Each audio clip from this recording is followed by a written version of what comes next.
অনাদি অনন্ত দেবাদিদেব মহাদেব। এই সমগ্র পৃথিবীতে মহেশ্বরের হাজারো মন্দির রয়েছে।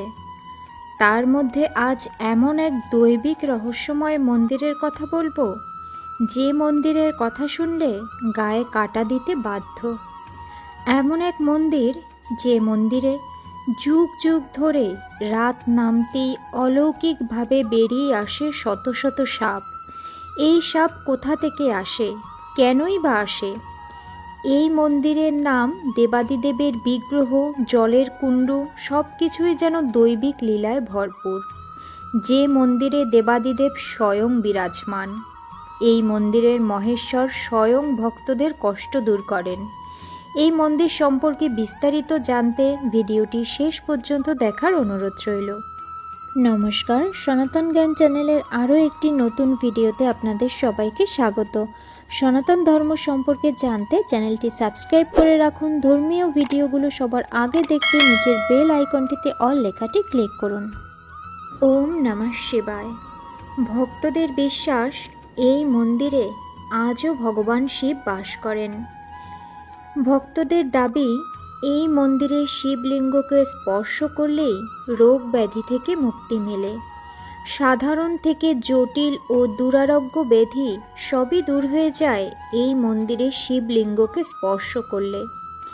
এই সব কাহিনী শুনে দূর দূরান্ত থেকে প্রতিদিন অসংখ্য মানুষ এই মন্দিরে ভিড় করেন ব্যাধি মুক্তির আশায়।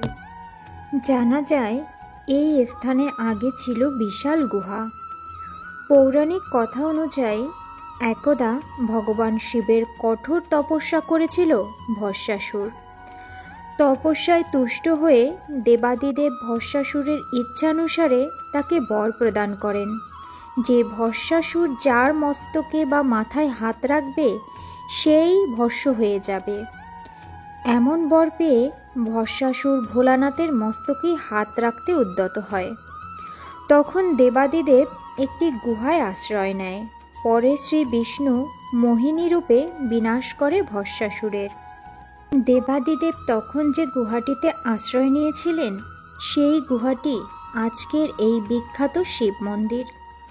উত্তরপ্রদেশের লখনৌ মোহন রোডের কাছেই এই জাগ্রত শিব মন্দির। এই মন্দিরটির নাম বুদ্ধেশ্বর মহাদেব মন্দির। দেবাদিদেব এখানে বুদ্ধেশ্বর নামেই জাগ্রত। এই বুদ্ধেশ্বর নামের পেছনেও রয়েছে পৌরাণিক ব্যাখ্যা। ধর্মগ্রন্থ অনুসারে শ্রীরাম, সীতা এবং লক্ষ্মণ বনবাসে যাওয়ার সময় খুব বিচলিত ছিলেন। তখন মা সীতা এই স্থানে শিবলিঙ্গের প্রতিষ্ঠা করেন এবং শ্রীরামের সাথে ভগবান শিবের পূজা করেন। ভোলানাথের পূজা করার পর মহাদেবের কৃপায় তাদের মন শান্ত হয়। শ্রীরাম এবং দেবী সীতা যে দিন মহাদেবের পূজা করেছিলেন, সেই দিনটি ছিল বুধবার। সেই থেকে মহাদেব এখানে বুদ্ধেশ্বর মহাদেব নামেই পরিচিত এবং শ্রীরাম এবং মা সীতার মন এখানে পুজো করে শান্ত হয়েছিল। তাই বিশ্বাস করা হয়, এই মন্দিরে ভগবান শিবের পুজো করলে মানসিক কষ্ট দূর হয়। সেই সাথে এই শিবলিঙ্গ স্পর্শ করলে সমস্ত রোগের মুক্তি মেলে। এখানে একটি জলের কুণ্ড রয়েছে, যা সীতাকুণ্ড নামে পরিচিত। জানা যায়, দেবী সীতা এই কুণ্ডের পাশেই বিশ্রাম করেছিলেন এবং এই কুণ্ডের জলে স্নান করেছিলেন। তাই এই কুণ্ড বর্তমানে ভক্তদের কাছে অতি পবিত্র এবং শ্রদ্ধার। এই কুণ্ডের পাশেই রয়েছে ভগবান শিবের বিশাল বিগ্রহ।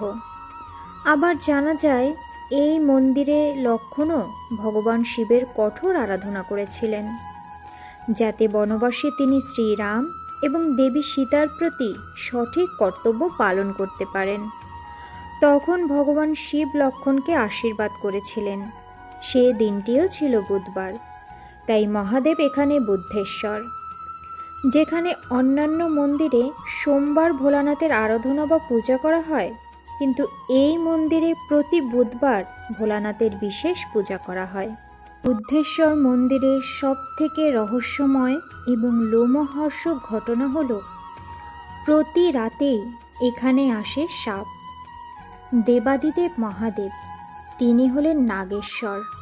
নাগরাজ বাসুকী মহেশ্বরের কণ্ঠে অলঙ্কার রূপে শোভা পায়। মহাদেব নাগকুলের ঈশ্বর।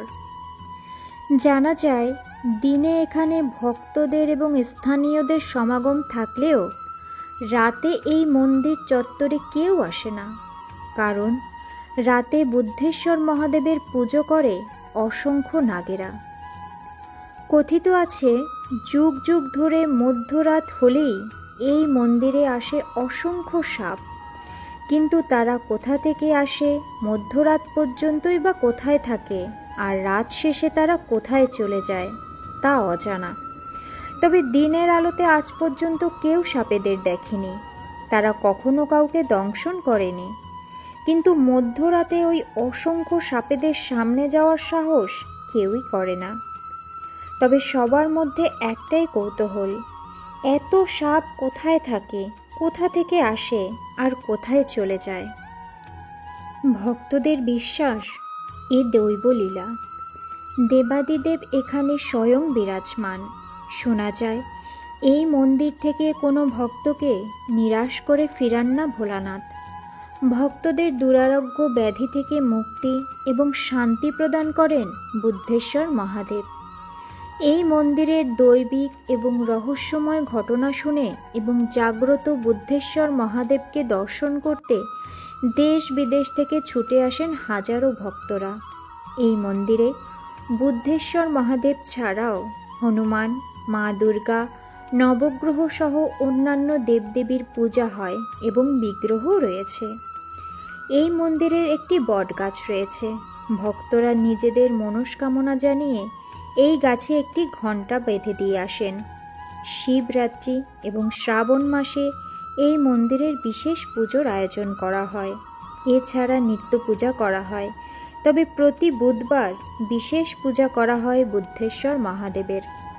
শিবরাত্রি এবং শ্রাবণ মাসের বিশেষ পূজাতে ভূতেশ্বর মহাদেবকে মাখনের দ্বারা বিভিন্ন রূপে সাজানো হয়। মহাকাল, মা কালী, হরপার্বতী, হনুমান আরও অনেক রূপে সাজানো হয় ভূতেশ্বর মহাদেবকে।